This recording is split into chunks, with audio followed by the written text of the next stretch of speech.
through a holistic approach how we can achieve overall wellness of the body, mind, and spirit. Today, even the World Health Organization defines health as not mere physical well-being, but the physical, mental, social, and spiritual well-being of an individual. This is the definition given by the World Health Organization of the United Nations. So let's use this holistic system to see how we achieve health, good health, through yoga, meditation, and spirituality. For the gross body, the Annamaya Kosh, the Vedic texts, they offer this wonderful gift of yogasana.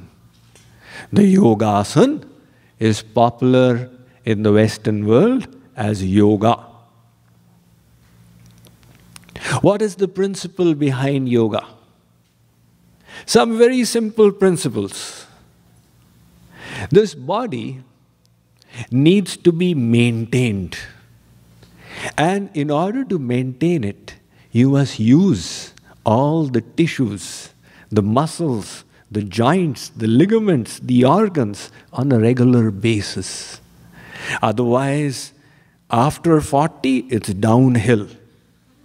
And if you wish to keep old age at bay, then the simple formula is use it or lose it. This is so significant in the case of the brain. You know, after you reach 70, you have to be very careful. Because people are retired, they've reduced the usage of the brain, and medical science tells us by the age of 85, 47% of the people have dementia. Why? Like all the bodily parts, the brain is also crumbling. And the way to counter it would have been to keep using it. That's why professors who are keeping their brain active till the end, they are never subject to dementia. So, the one principle in the yoga is that you wish to keep all the bodily organs and ligaments active and thereby keep them healthy. The second principle is it provides a wonderful way of aerobics because the muscles need to be strengthened. When the muscles are strong, the joints remain in place and they function well. For example, 80% of backaches have their beginning in the muscles growing weak.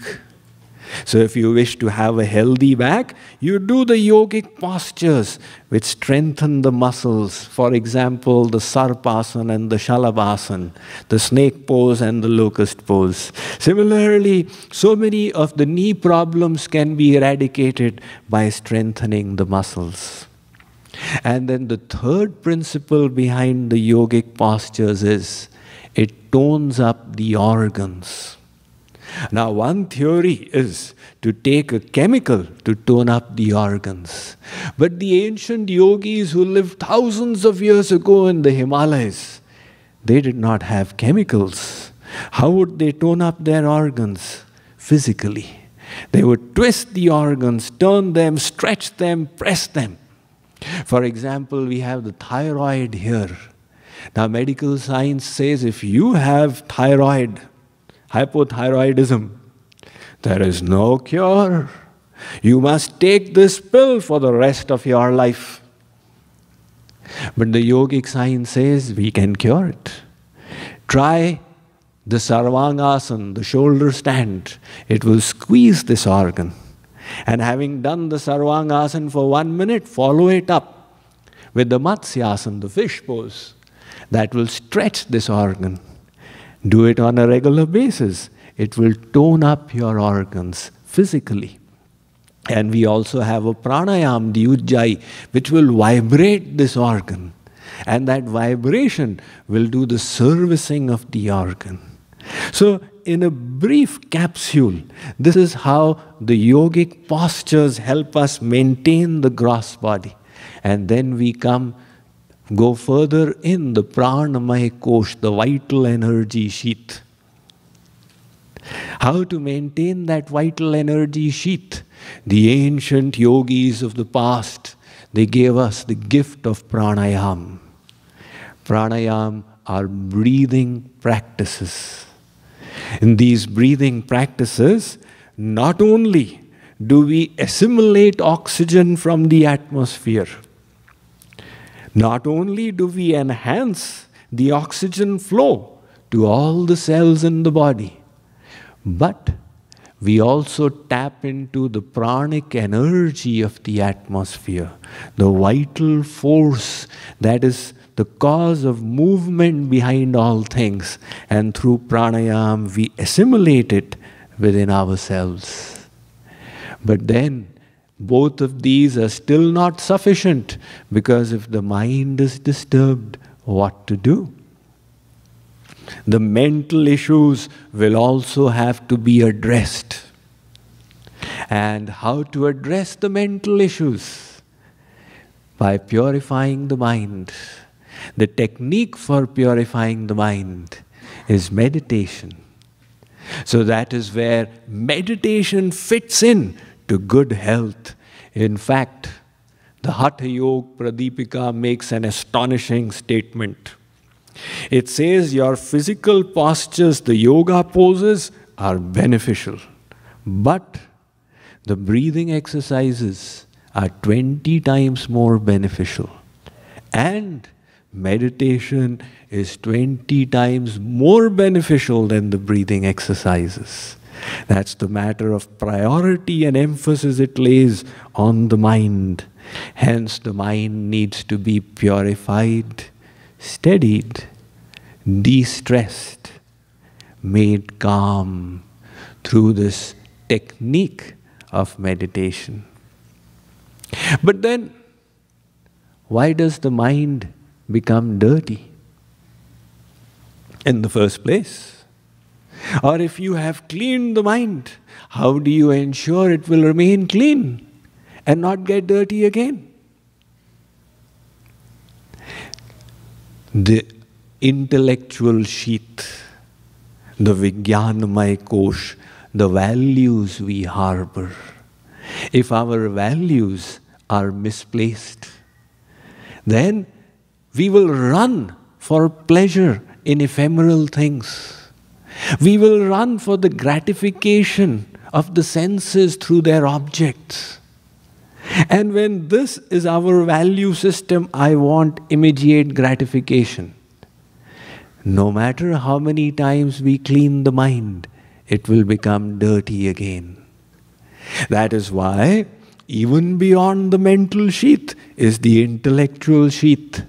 The intellect needs to be purified. To purify that, we access divine knowledge, transcendental knowledge. That knowledge removes the cobwebs from the intellect with the light of transcendence. And that is what we get from the scriptures.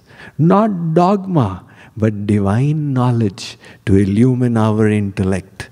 Scriptures around the world, from all religious traditions, are aiming at removing the cobwebs of the intellect.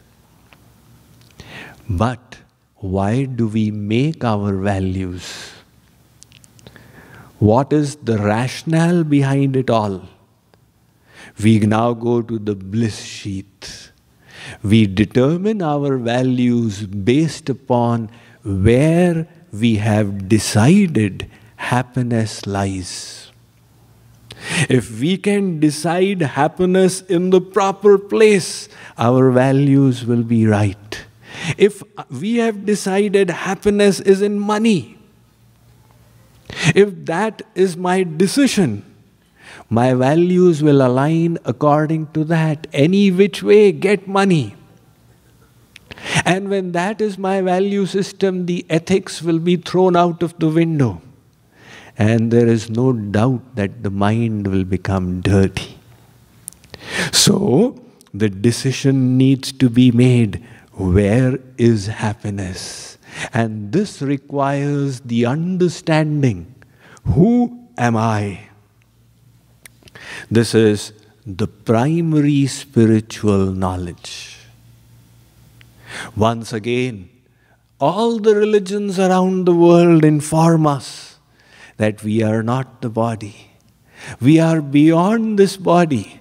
We are something more than the body. This body is perishable. It is always changing. Medical science tells us cells die away. New cells take their place. The process of regeneration is constant.